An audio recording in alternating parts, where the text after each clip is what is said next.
আপনারা নিশ্চিত থাকেন আপনাদের মসজিদ কমিটিতে বয়স্কতায় কখনো হাত দেবে না।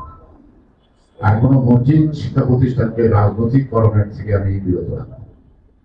সেখানে যার যা কাজ সে তার কাজ করবে, সে তার কাজ করবে।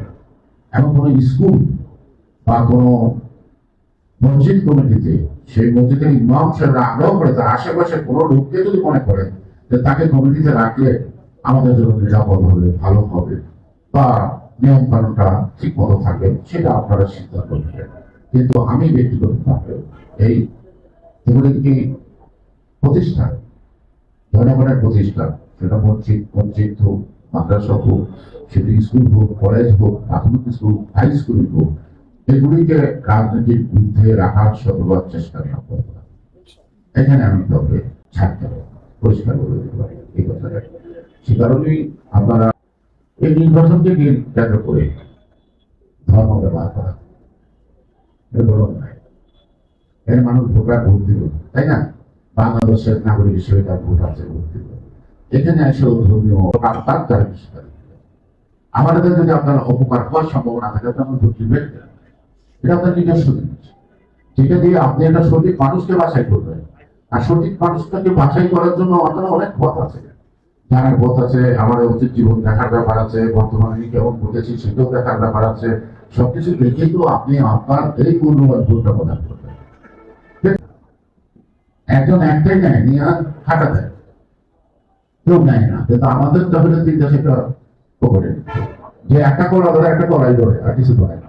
অর্থাৎ এই অঞ্চলে ছিলাম, হাসপাতাল ছিলাম।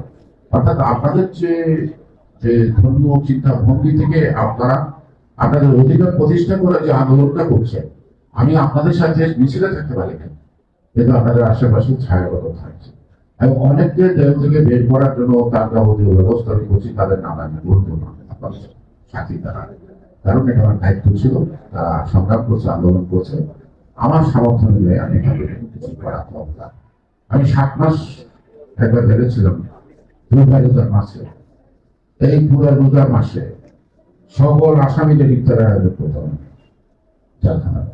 জেলারে বলছি এখানে কোনো আপত্তি করবো না, কোনো আপত্তি তোমার চলবে।